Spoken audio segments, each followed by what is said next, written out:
Hello, ladies and gentlemen. This is Under Review with Jared John. Each episode will analyze the impact the sports world has on society, such as gender equality, race, economy, history, and much more. So step up to the plate and come listen in.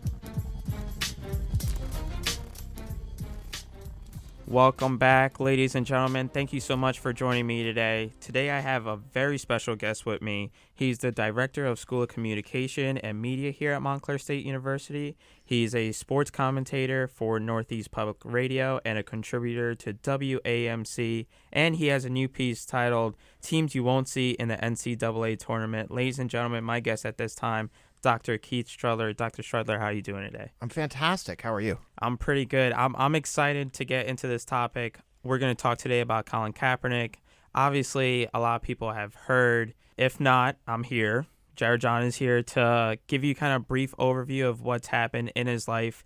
And my professor, Annabella Poland, told me there's no one better to talk to this rather than you, Dr. Strudler. It's very kind. I don't know if that's true, but it's very kind. Just to give a brief overview of Colin Kaepernick and his situation. In 2012, he stepped in for he was the backup quarterback for Alex Smith as a San Francisco 49er. He led his team to the Super Bowl, which unfortunately they lost. He had a pretty good season in 2013, 16 starts. He was 12-4 as a starter, 21 touchdowns, 8 interceptions. But as each year progressed, things got worse and worse for him. In 2014, 16 starts, same amount, but he was 8-8, 8 wins, 8 losses. In 2015, only 8 starts. He only had 2 wins on the season. And 2016 was the year that kind of everything blew up. In August 26th of 2016, he sat in the preseason during the national anthem.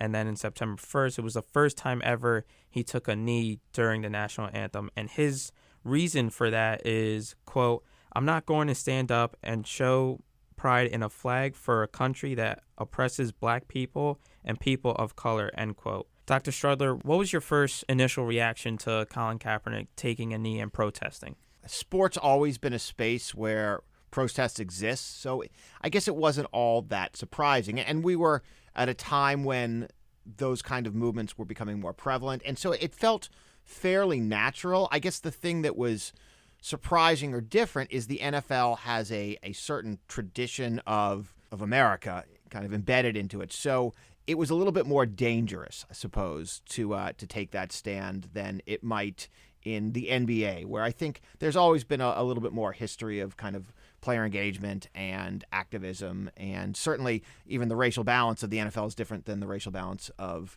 the NBA. So I guess in some regards it felt a little bit risky. And the other thing with the NFL where it felt a little different is, again, the NBA, and not even baseball, is it juxtaposed in the context of it being a purely American tradition, right? These are sports that are played in America versus the NFL very much is America played out on a sporting enterprise, right? And the NFL is basically a national holiday. So there was inherent risk involved with that. I think the other thing you could always say about NFL athletes versus athletes from other sports is, unlike NBA superstars who are on multi-year guaranteed contracts, and in many cases now have more power than their management and ownership, right? And so you could make the argument, maybe not right now because he's not playing well, and he's not playing at all, but LeBron was the most powerful person in the NBA at one point, right? More so even than, maybe a Mark Cuban or one of the real powerful owners.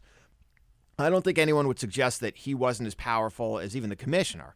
That's never the case in the NFL. The players have very limited power. They tend to be on, you can get cut at any point. Your contracts aren't guaranteed. You try to get your money up front, and you can get injured at any point, right? And so you really are kind of at-will employees, work for hire. So I think in that regard, the activism felt a little bit more dangerous, I suppose. So, but it wasn't all that surprising. I think it just happened to have been the perfect kind of confluence of factors that made this explode.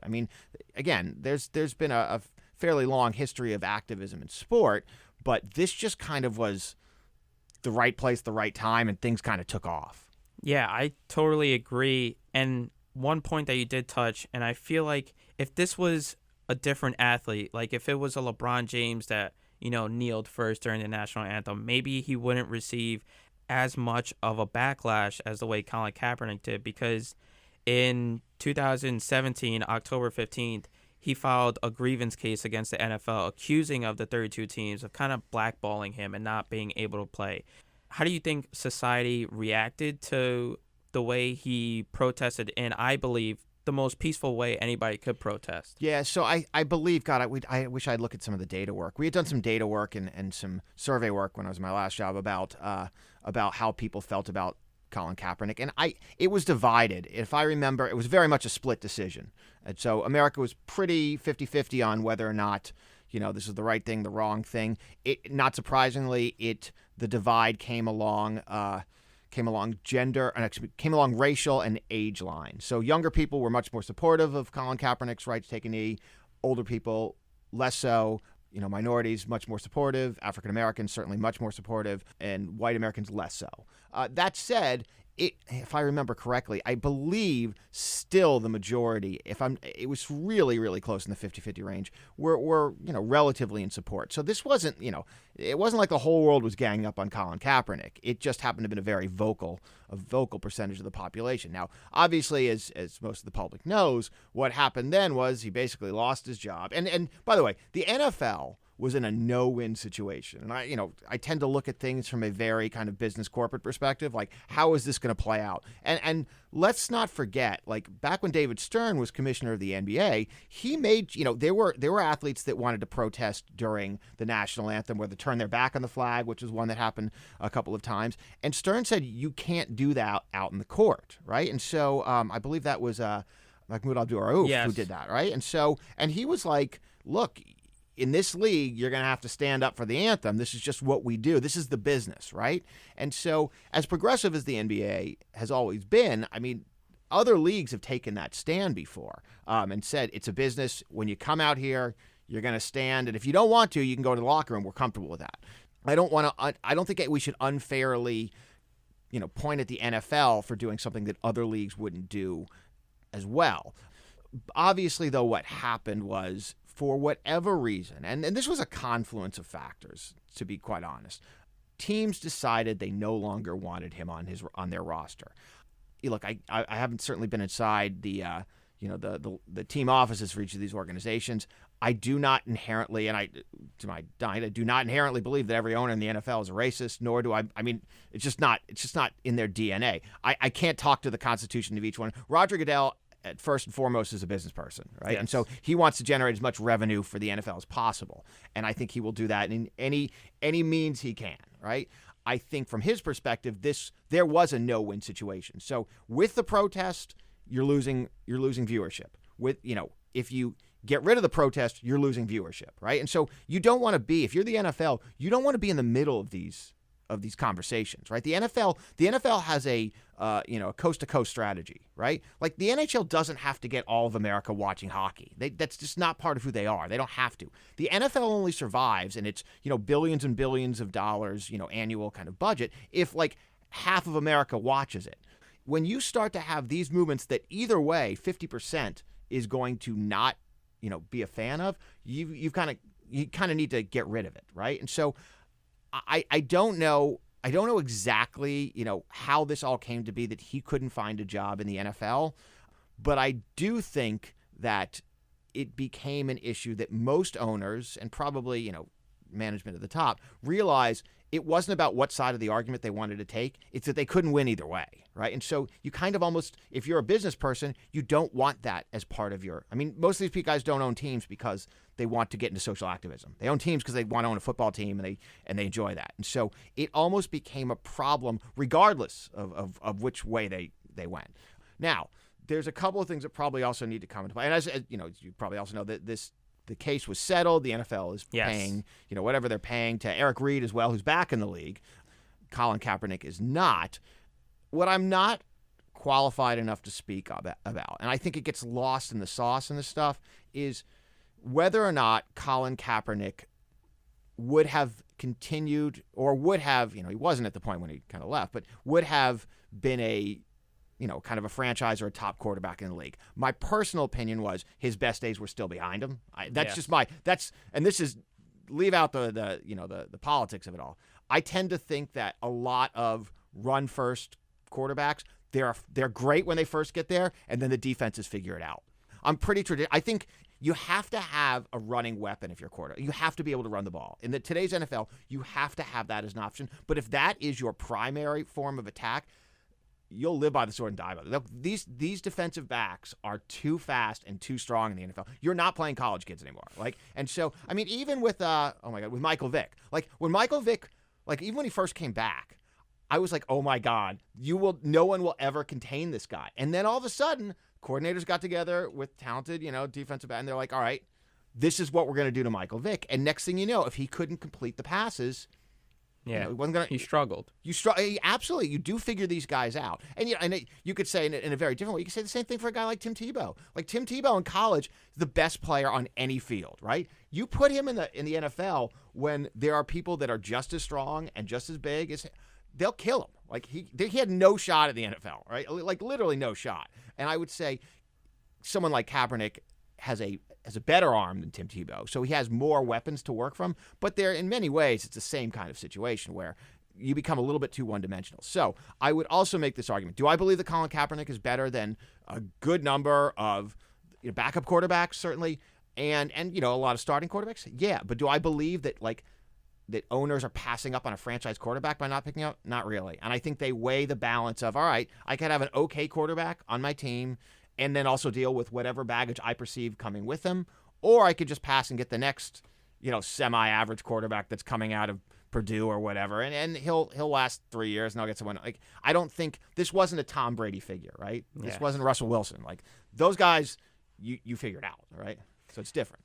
I just don't believe that he shouldn't. I'm not saying he should be a starter. I'm saying he should at least be a backup, because you see players like RG3 and you wonder, Colin Kaepernick could throw the ball 80 miles per hour. He has a better track record than him. And I think he should be in the league somehow, some way. I feel like the staff or the business aspect of it, they just don't want to deal with him because he's kind of a distraction. Pointing to the NFL, they stopped Monday Night Football. They don't show the national anthem anymore. And it was kind of because of that 50-50 split, by the NFL kind of not allowing CBS or, Monday Night Football to show the national anthem, I think that kind of hurts the society aspect of it, because parents always tell their kids, stand up for what you believe in. He stood up for what he believes in, and now it's kind of backlashing on him. I think it's ridiculous in a way how he can't get a job anywhere, and the NFL stopped showing the national anthem. So how do you think this affects, the young kids who may look up to him, or the young kids who may look up to,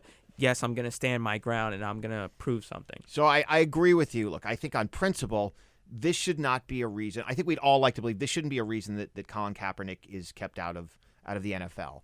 Now, again, this becomes very much a business decision, but I agree. I think most of us kind of look and say, look, what he didn't do anything wrong. He stood up for something he believed in. Obviously, what he did, and this is the challenge, is anything related to the national anthem becomes bastardized as a statement on the American military. I mean, which it just happens, right? That's just kind of where we are as a society. So he was making, and maybe in some ways you might say this is the challenge of that protest, right? When he is using that forum, right, and kneeling during the national anthem, while I think most people who are informed know exactly what he was trying to do and the statement he was trying to make, the reality is that the national anthem has become so kind of, consumed by kind of the notion of military in America that it almost becomes an ineffective form of protest. And you could make the argument that while I think it's brave doing it, in some ways, at some point, maybe Kaepernick might have been best served saying, I've made my statement about this, right? And now there needs to be kind of the act two. There's another question I think that needs to be asked, which is, all right, why are we playing the national anthem before a sporting event? Is that really necessary? Yes. And so this is the NFL. So when I kind of exonerated the NFL and said it's not their fault, where it is their fault is they made their sport America. And so when you do that, you make yourself culpable to kind of protest movements, right? So they went down that rabbit hole and said, we are decorating ourselves with a flag. Well, at that point now you kind of made your bed. And so you are now, if all your fans, or if a lot of your fans are buying into your sport because they feel it represents America and the military, well, now you're culpable to something like this, where people are either protesting or making a statement that offends that audience. You're now in deep. So I think I think the NFL has I think they've always taken advantage of, and the Super Bowl is case studying that. I think they've unduly taken advantage of kind of American excellence and American spirit to sell their sport. And I think that has been kind of the sin of the NFL throughout the years. It's worked well for them, but now they find themselves in a troubled space. Dr. Strudler, I cannot thank you enough for coming on and doing this. I appreciate everything that you said and your input on this Colin Kaepernick situation. I really do appreciate you coming here today. Thank you so much. I thought we were here to break down the Final Four, but that's going to be the next one, right? Yeah. I almost had the full Final Four. I had 2, and then the second day killed me. I agree. Same thing with me. Everything's gone in my bracket, but I've got Texas Tech. There you go. Thank you so much for everyone listening here. This is Under Review with Jared John. I cannot stress enough. Thank you to Dr. Strudler, and I hope you guys enjoy this episode. Thank you for listening to Under Review.